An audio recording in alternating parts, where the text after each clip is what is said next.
Dans l'établissement, c'est la prolongation. Une lettre forte, donc en guidance forte. Les communautés, les doyens, la communication, mais aussi la personne. Bonjour Isabelle Falque-Pierrotin. Bonjour. Vous êtes présidente de la CNIL. Tout d'abord, en quelques mots, vous nous rappelez ce qu'est la CNIL ? Donc la CNIL, c'est une autorité administrative indépendante qui a été créée en 1978 et dont la mission est de protéger les libertés individuelles dans l'univers numérique, de protéger les données personnelles, c'est-à-dire les données qui se rapportent à des personnes dans les traitements informatiques et numériques. Alors justement, vous êtes également présidente du G29, le groupe des 29 pays qui ont, je dirais, l'équivalent de la CNIL dans leurs institutions. Comment l'Europe aujourd'hui aborde-t-elle cette révolution numérique qui impacte toutes les sociétés, et particulièrement les sociétés européennes, en particulier sur la dimension juridique des datas, justement ? L'Europe des données est en fait un peu à la croisée des chemins. Elle est à la croisée des chemins parce que l'année 2015 va être une année très importante.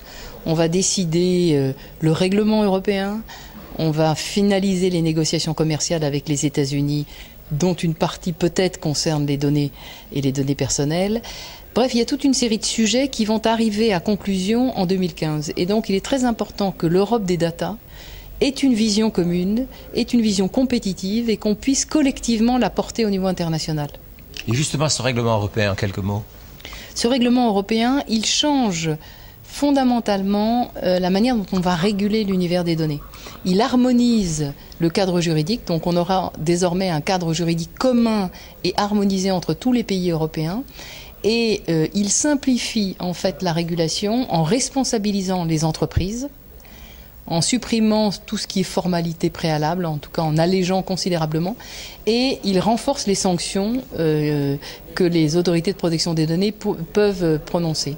Donc en fait, le but de ce règlement est vraiment de montrer que l'Europe des données peut à la fois être compétitive, adaptée au nouvel univers numérique, mais en même temps en restant fidèle à ses valeurs, c'est-à-dire un niveau de protection important des données et surtout une approche des données dans laquelle la protection est un droit fondamental. Comment vous expliquez qu'il peut y avoir unanimité dans ce groupe des 29, alors que sur bon nombre de sujets, il est bien difficile d'avoir l'unanimité entre les 29 pays, ce d'autant plus qu'on touche là un dossier qui impacte l'économie, qui impacte la dimension juridique, qui impacte la souveraineté de chacun de ces pays ? Alors pour le moment, je dirais, on n'a pas encore totalement finalisé le règlement. Et vous avez parfaitement raison, en réalité les intérêts des pays européens ne sont pas tous convergents. Et on sait qu'il y a des pays qui ont par rapport aux données une approche un peu différente par exemple de l'approche française. Donc c'est pour ça que c'est extrêmement important de garder, je dirais, ce pacte européen bien rassemblés dans la phase finale de négociation. Et c'est pour ça que lorsque nous nous sommes réunis, nous, le G29, à l'UNESCO, et que nous avons adopté une déclaration politique commune entre les autorités membres du G29, c'est important parce que, au moins au niveau des autorités de protection, on a pu mettre sur pied ce projet de déclaration qui à la fois réaffirme un certain nombre de valeurs communes et en plus propose des actions prioritaires. Malgré nos différences, malgré nos sensibilités et nos intérêts nationaux qui ne sont pas toujours, on en est bien conscient, convergents. Comment faut-il, et le faites-vous, expliquer, avoir une démarche pédagogique en direction du grand public qui bien souvent se sent un peu éloigné de ces problématiques, même si certains médias montrent à quel point l'intérêt est quand même relativement important ?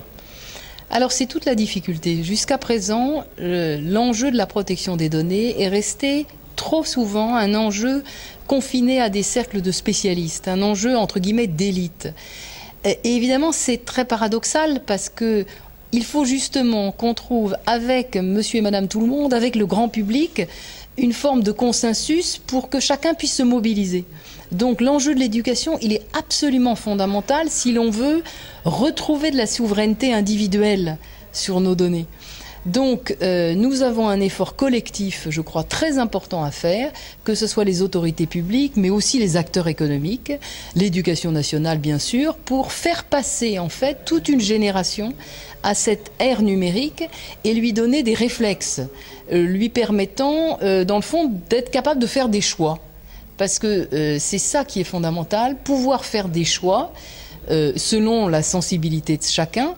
Et je crois qu'aujourd'hui, si on n'est pas capable de faire ça, il y aura une forme de déficit de confiance qui risque de s'installer par rapport à cet univers numérique. On n'a pas parlé des révélations Snowden, mais il y a ça en plus. Donc le risque, c'est d'être face à un univers qui, au lieu de nous servir, nous surveille. Je crois que personne d'entre nous ne le souhaite. Donc la première réponse, c'est individuellement de s'outiller pour comprendre ce qui se passe et, encore une fois, pouvoir faire des choix. Alors, individuellement s'outiller, vous parlez de l'école. Bon, pour vous, l'éducation numérique, c'est un élément à développer dans l'école. Et quelle est la dimension de cette éducation numérique que vous verriez, vous, que vous voyez pour l'école? Je crois que l'école est effectivement aux avant-postes et elle ne peut pas passer à côté de ce nouvel environnement. Alors, je crois qu'il ne s'agit pas tellement d'outils, de tablettes, de tableaux blancs. Enfin, ça n'est pas mon sujet. Moi, mon sujet, c'est pouvoir dire il faut que l'école soit capable de faire comprendre aux enfants, je dirais, l'éducation civique minimale qui doit être la leur pour se mouvoir dans ce nouvel univers. On a une chance absolument formidable. Ces usages numériques nous permettent de réexaminer et de réinventer les grands principes de la République. Donc, que l'école s'en empare pour redire ce qu'est la liberté, pour redire ce qu'est le respect, et non pas de façon un peu théorique ou académique, mais en partant des usages du numérique dont on sait qu'ils sont très proches. Des usages du numérique des jeunes en particulier. Des jeunes, c'est ce que j'allais dire, ils sont très proches des jeunes. Donc je crois que ça, c'est une opportunité formidable. L'autre chose, me semble-t-il, que l'école doit faire, c'est bien sûr apprendre à apprendre. C'est-à-dire donner la possibilité, quelle que soit la matière, à l'enfant de se repérer entre données brutes, informations et connaissances. Vous voyez, c'est pas la même chose. Comment on passe de l'un à l'autre? C'est ça l'enjeu de l'éducation aujourd'hui. Donc tout ce continuum au sein de l'univers numérique, il faut en faire l'apprentissage, et je crois qu'effectivement l'école, pour la population jeune, est particulièrement bien placée. Vous avez rencontré des jeunes aujourd'hui, vous en rencontrez d'autres, je le sais.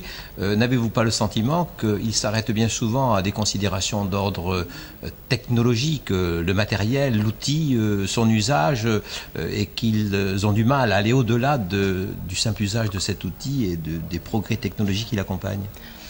Mais oui, je crois qu'effectivement, il parle de tablettes, ou d'outils, mais c'est normal, ils sont jeunes. Bien sûr, oui. Donc je crois que c'est le rôle des adultes, je dirais des formateurs, de leur dire, mais regarde un peu plus loin, va voir derrière le miroir. Qu'est-ce qu'il y a derrière l'écran? Essaye de voir comment ça marche. Oui.